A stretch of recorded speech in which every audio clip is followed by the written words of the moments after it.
So Marcellus Williams was executed on Tuesday in the state of Missouri for a crime that he more than likely didn't commit. And we all sat back and we watched as the governor did nothing to intervene. We sat back and watched the Supreme Court do nothing to intervene. And we sat back and watched an innocent man be executed in 2024. And I'm just going to be as brutally honest and open in this video as I can because I feel like that's the only fair thing to do. I didn't cover that story the day that it was happening, and I didn't cover it the day after because I really needed time to stop and think and try to wrap my mind around it. And I didn't want to make a knee-jerk reaction video to it because this was one that was so heavy that I really needed time to stop and think about it before I spoke on it. And I want people to understand the way that I view my content. Okay. I don't view myself that I'm a news reporter. Okay. I don't think that at all. I think I'm a guy who is reacting to the news. I'm voicing my opinion on the news. I'm calling out inconsistencies and hypocrisies that I see. And I'm someone with progressive and liberal viewpoints. I'm a blue dot in the Bible Belt of East Tennessee. And I'm right on the state line of Kentucky and Virginia. So I have the trifecta of the Bible Belt and of red states right here. I mean, here I am. And this isn't an easy video to make. It's not. So I'll just go ahead and say that. But I'm reacting to other people's reactions. And I'm trying to say to the people in my part of the world, have you ever looked at it from another perspective? Have you ever looked at it from another person's point of view? Have you ever asked yourself, what would it be like to be in another person's shoes? Have you ever asked yourself what it would be like to face the struggles that other people faces? And have you ever entertained the idea or the thought that maybe, just maybe, the things you were taught growing up was bullshit? Did you ever stop to think that maybe, just maybe, the politicians realized that they could capitalize on your emotions and get you to vote against your own interest? Because we are taught here in the South, we're taught to believe in God, and we're took to church every Sunday. And over the years, the Republican Party has done a masterful job of painting Democrats as the most evil people on the planet. They realized that you believe in God, so they came along and they told you that the evil Democrats was going to come after your religion and take away your right to believe in God, and they were going to kill and murder innocent babies, and they were just the worst people in the world. Did you ever stop to think maybe they told you that so they could get you voting against your own interest? That maybe there was not a lick of that true. That was just something they were saying to get you to vote against your own interest. Did you ever realize that when they came out waving the flag, calling themselves patriots, they were doing so because they realized you were patriotic people? When they sit and tell these lies that Democrats are coming after your guns, did you ever stop to think they're telling you that because we grow up here in the South with guns all around us and our granddaddies pass them down as heirlooms, and they realized that if they could paint the other side as the absolute worst who was coming for our God, our flag, and our guns, that they could definitely get you to vote right against your own interest? Because what I hear a lot of people say in my part of the world is, well, I don't really like Trump, but I like his policy. Which one helped you?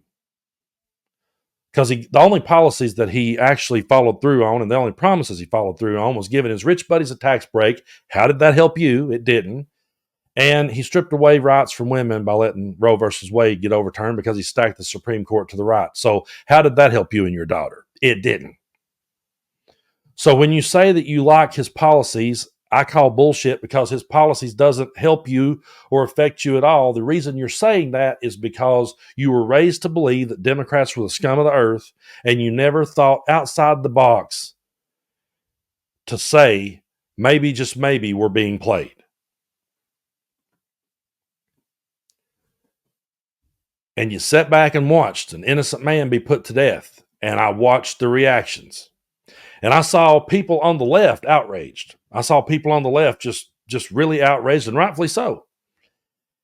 And I saw a lot of content creators who I admire and respect.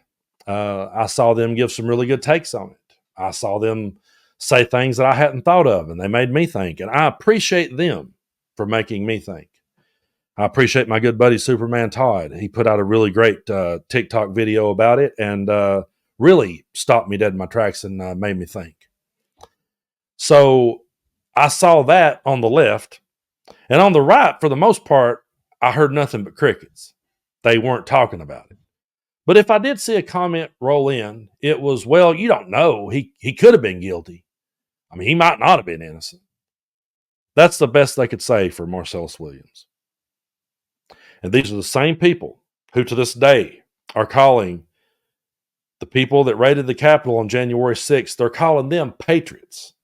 They're calling them hostages. And they're showing us every camera angle from every street in Washington, D.C. to try to paint this picture that they were just there singing Kumbaya, having a good day.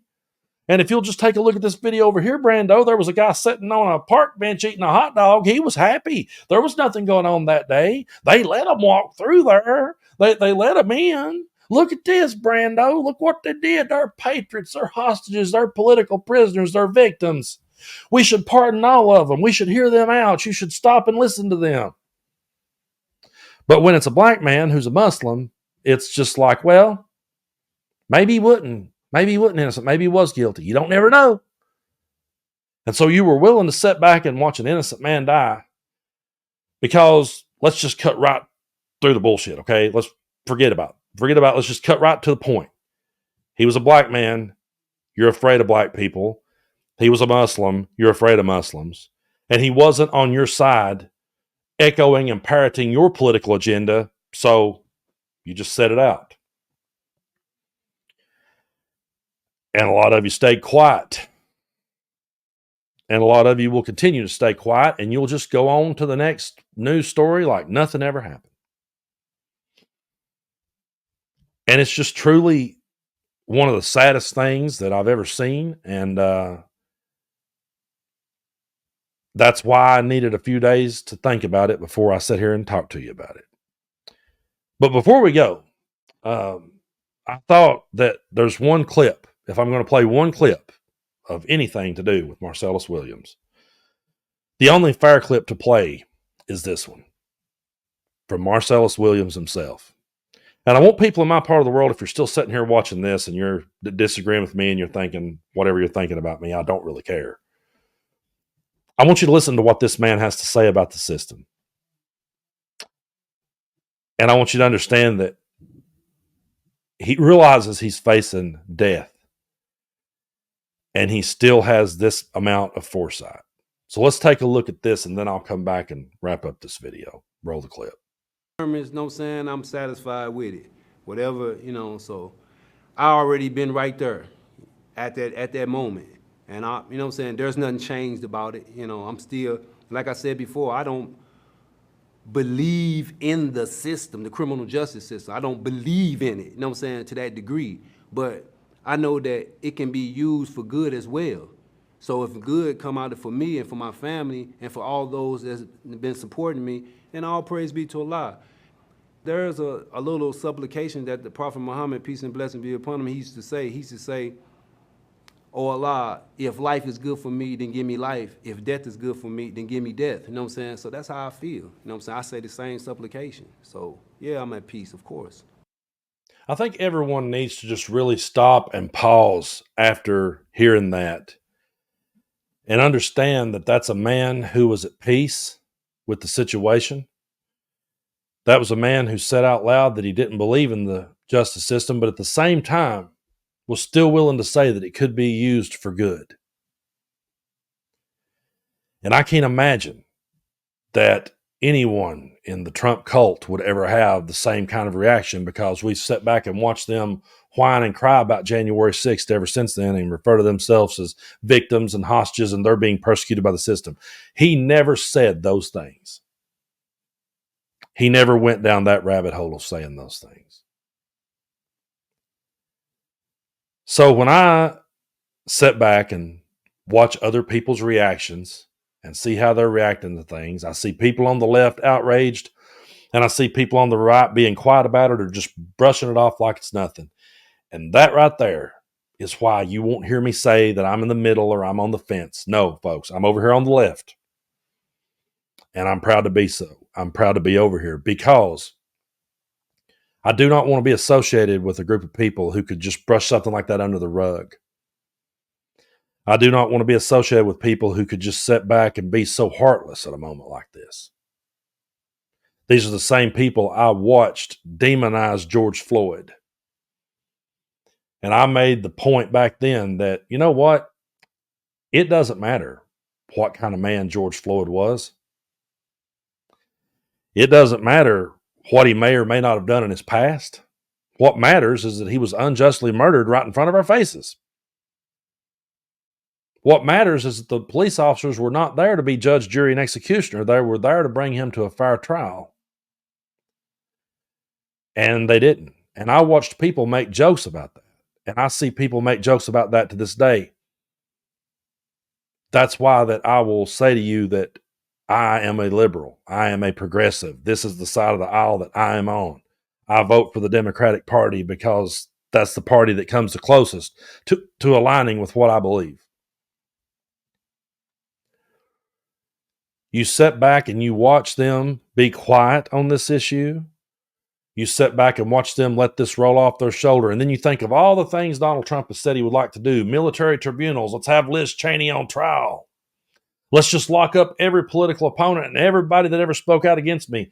When we hear those things said and you guys cheer it on, and then we see something like this happen and you sit back and just let it roll off your shoulder, you're giving us a preview of what another Trump term would be, and you're showing us what you are and what you're willing to accept and what you're willing to sit back and allow to happen without being outraged. So what I would say to anyone on that side of the aisle is this. You just saw the clip of that man who was at peace, who had made peace with his maker. My question for you would be, have you made peace with yours?